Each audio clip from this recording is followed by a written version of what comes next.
Steve Jaros from just outside Chicago. His wife June arriving just in time to watch him ball. Starts us off perfectly. You know, last night Steve Jaros was the wild card. He didn't know it until the last ball when Frank Gucciani was bowling. When Frank struck in the 10th frame, he made the show. It went right down to the wire for Steve. Blaise making his second telecast, a big power play. You're going to see a real high backswing. He's just going to whack the ball at the bottom. A lot of speed, a lot of rotation. On lane 24, wannabe TV pair. And a great start for Blaise Bedolla as well from Roseburg, Oregon. Right there. All day. His match play wins this week. Best of 7 against Machuga, who was in our TV show, Brian, last week in Grand Rapids. You know, when you see stats like that and they're close matches, 3-2, 3-2, that means he had to strike a lot. He had to strike out in the 9th and 10th frame, and that seasons you for today's event.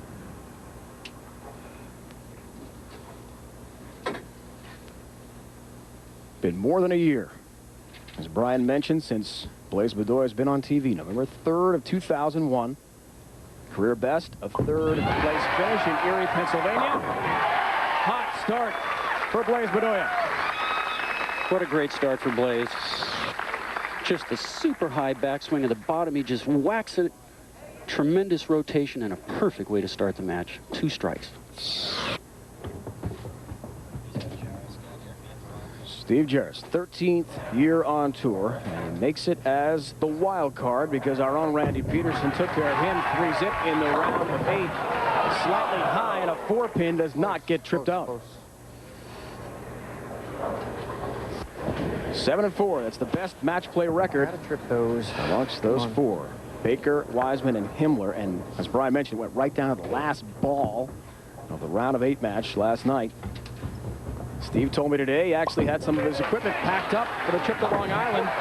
Picks up a 4-pin in his mark. The first spare out of the way. Likes that. You know, prior to this week, Steve will tell you that he was in a slump. He's been working hard. He went back to some basic things. He was trying to get a little bit too creative in things, and that wasn't his game. So he went back to what he does best, and he's really an excellent shot maker. First time all year, he tells us he's relaxed and played well from start to finish of a tournament. Continues his consistent play with wife June, as we mentioned, flying in first thing this morning once she found out Steve had made the TV show in the final 5. The twins are home, though. Son Evan, daughter Hannah, being watched by family and friends in Chicagoland, not far from Joliet, Illinois. You know, in Blaise's first telecast last year, he bowled an outstanding game. He shot 240 and lost to a 270 game, so I don't think he was that nervous, but he's really got a tremendous amount of talent, looking for 3 strikes in a row. Triple here, puts him up by 20 pins. Pocket, perfect, flush strike.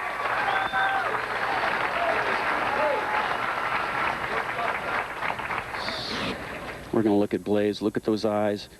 Tremendous wrist action at the bottom. He knew it. There's a lot of confidence in that swing.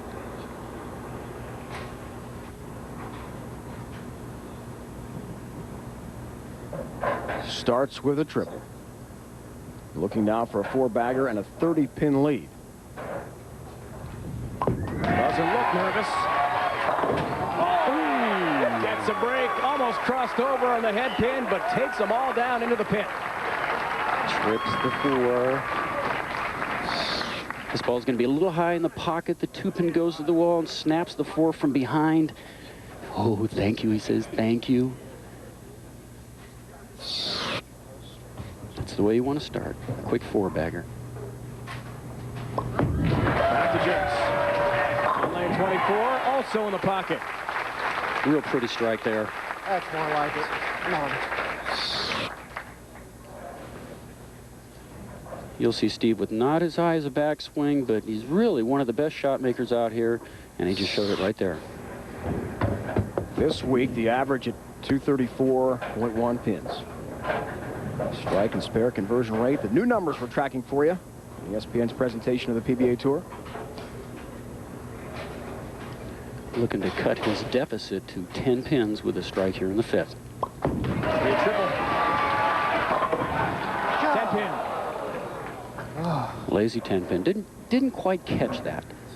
Come on. All right, right here. He knows he didn't quite catch it all. He's just praying for something to hit the 10 pin. No, didn't happen. 93%. That means he missed more than one of them. But not this time. Gets his mark. Picks up the 10 pin. Almost.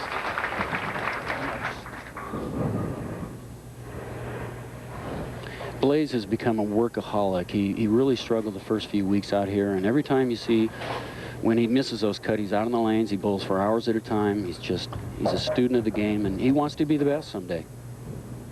Looking for a 5-bagger to start. Just his second ever TV appearance. 31-pin lead. Oh, 8 pin. Just a perfect shot. Solid 8. Well, we're going to see the 5 pin. We'll pin right in the middle. It's going to go straight back. The ball misses it by about 1/4 of an inch. But in some respects, the strike he had on the last shot on lane 23 was a little bit lucky, so things kind of even themselves out. No trouble getting his mark. Single pin conversion. See the numbers so far this week for Blaise Bedolla of Roseburg, Oregon. Same hometown as another PBA bowler, Brian Smith. And they both have red hair. That's right. Must be something about the area. Brian made our show in Memphis a few weeks back. Also in search of his first title. Crossing over. You know, this lane, this week we've had a lot of hook in the lanes. When the players miss a little bit left, that's what's going to happen. He's fortunate to leave just the 3-6. He's trying to get that ball all the way out to about the 2nd or 3rd ball, and it looked like he hit about 5 that time. Tells us his cell phone did not stop ringing after he made the TV show. At least 20 calls he could count. All of his family and friends, fellow bowlers, congratulating him. Gets his mark on lane 23. Good match in the wild card to start our action from the Pepsi Open. We're just outside Philadelphia, and we're coming back to you in a few moments. ESPN's live coverage of the PBA continues next.